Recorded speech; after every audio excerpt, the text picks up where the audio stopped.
मन नेकी कर ले, 2 दिन का मेहमान। मन नेकी कर ले, 2 दिन का मेहमान। लोक लाज ना कीजिए, निर्भय हो रहिए, ये मन संतों दीजिए तो गोविंद पाइए। बहु सागर जूनी जन्म हरिदास मिटावे, बहुर बहुर नहीं आवही फिर मुक्ता पद पावे। ऐसे हरिजन संत हैं, संगत नियत की जाए, इस झूठे जग की लाज में ना ही चत दी जाए। किसी भी संत का इतिहास देख लो, उन्होंने सबसे पहले यही कहा है कि लोक लाज मर्यादा जगत की तृण जो तोड़ बगावे, जब कोई राम भगत गत पावे। मीराबाई ने कहा था, सत्संग में जाना मेरा ना छूटेरी, सत्संग में जाना मेरा ना छूटेरी। हारी चाहे जड़ के मरो संसारे, सत्संग में जाना मेरा ना छूटेरी। यानी हम अपने उद्देश्य पर इतने दृढ़ होंगे तब हम परमेश्वर के निकट पहुंचाएंगे। गरीबदास साहिब जी कहते हैं कि इन पिछलों की जो रीति है ये तुरंत त्यागनी होंगी। हमारे लिए सबसे बड़ी बाधक ये है, तो उनको हमें त्याग कर ही परमात्मा प्राप्ति होगी। तो पुण्यात्माओं, परमेश्वर का पाना बहुत आसान है। काल ने हमें इतना उलझा दिया, जैसे भी किसी के संतान नहीं है उसको ये कहा करते थे कि इसकी तो सुबह दर्शन भी ना होने चाहिए। नो कहा करते जिसका संतान नहीं है कि ले बता सुबह सुबह यूं लाग गया न पूता माथे के।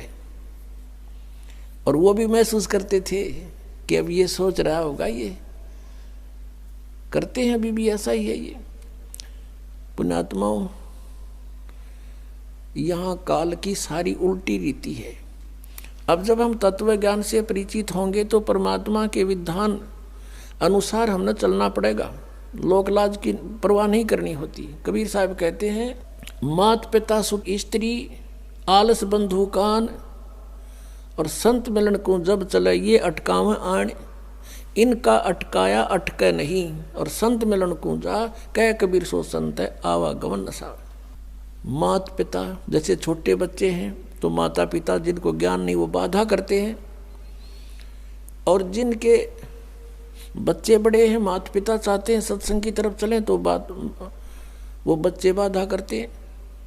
किसी की पत्नी बाधा करती है, किसी का पति बाधा करता है, कहीं बंधु कान यानी लोक लाज। तो परमात्मा कहते हैं कि इनका अटकाया अटके नहीं, इनका रोका रोका नहीं, और संत मिलन को जा कह कबीर सो संत है फिर आवागमन नशा। तो पुण्यात्माओं, सत्संग माने से ज्ञान होता है जैसे जिसके संतान नहीं है। परमात्मा के विधान अनुसार वो सबसे उत्तम पुरुष है यदि उसको भक्ति मिल गई तो। नाम नहीं मिला तो फिर कोई दिक्कत को नहीं होते संतान है या ना है। ये नहीं है कि जिनके कहना ये नहीं है कि जिनके संतान है वो निकम्मे हैं, नहीं। जैसा दृष्टिकोण समाज का था उसके विपरीत है परमात्मा का विधान। हम यहाँ पर एक दूसरे के साथ संस्कार वश जुड़े हैं, और जब भी जिसका संस्कार पूरा हो जाएगा तुरंत यहाँ से चला जाएगा, चाहे उसका कितना ही जरूरी आवश्यक कार्य शेष हो। आपको खूब पता इस बात का। तो ऐसे किसी के पुत्र युवा मर जाते हैं। एक व्यक्ति ने अपना पुत्र पढ़ाया, खूब शिक्षा ग्रहण कराई उसको, और इंजीनियरिंग की डिग्री कर ली, और उसको पोस्ट भी प्राप्त होगी, नौकरी भी प्राप्त होगी। विवाह का समय रख दिया, विवाह से 3 दिन पहले एक्सीडेंट में मृत्यु होगी। अब इकलौता पुत्र था, अब क्या कहें, अब रो रहे हैं टक्कर मार के बेचारे। तो पुण्यात्माओं, ये सोचना पड़ेगा कि जिसका जितना समय, जिसका संयोग संस्कार जिसके साथ है उतना ही रह सकोगे, उससे ज्यादा नहीं। उससे ज्यादा यानी फिर हम ये आगे बताएंगे कि इस परमेश्वर कबीर जी की शरण में आने के बाद और पूरा ही परिवार मालिक के चरणों में लग जा, उसका तो कहना है कि नहीं तो जो लगेगा उसको राहत अवश्य मिलेगी। तो ये इस तरह की दुर्घटनाएं नहीं होंगी यदि नियम ठीक रखेंगे। जब लग हंसा हमरी आना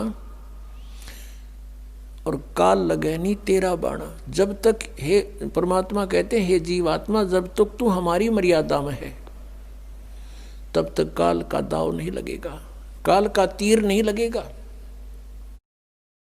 परमात्मा की मर्यादा ये नियम है कि 100 वर्ष तक सतगुरु पूजा, एक दिन आन उपासी, वो अपराधी आत्मा फिर पड़े काल की फांसी। परमात्मा बता रहे हैं कि 100 वर्ष ये साधना कर रहे हो, हमने जो बता रखी है, और एक दिन आन उपासी, एक दिन आन उपासना कर लिया, ने जो पूजाएं कर दी, तो कहते वो अपराधी आत्मा पड़े काल की फांसी।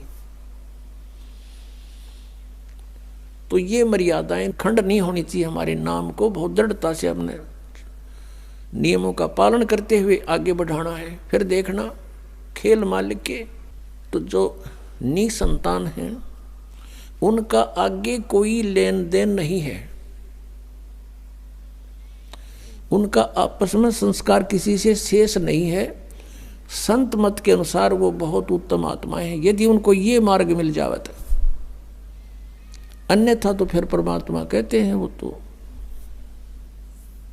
जो सत साधना नहीं कर रहे, वो तो से संतान है या ना है, दोनों एक जैसे। हाँ, जिनके संतान है वो भी बुरे नहीं, क्योंकि मनुष्य जीवन परमात्मा की भक्ति मिल गई, पूरा परिवार भक्ति करे, बच्चों को भी लावे शरण में। फिर उनके जो संस्कार हैं वो बहुत आसानी से हल्के होकर निमट जाएंगे, और ये अननेसेसरी चोट नहीं लगने दे भगवान। आयु बढ़ा देगा ये परमात्मा, ये समर्थ शक्ति है। और कोई परमात्मा जिनको हम भगवान मानते थे वो हमारी आयु एक्सटेंड नहीं कर सकते।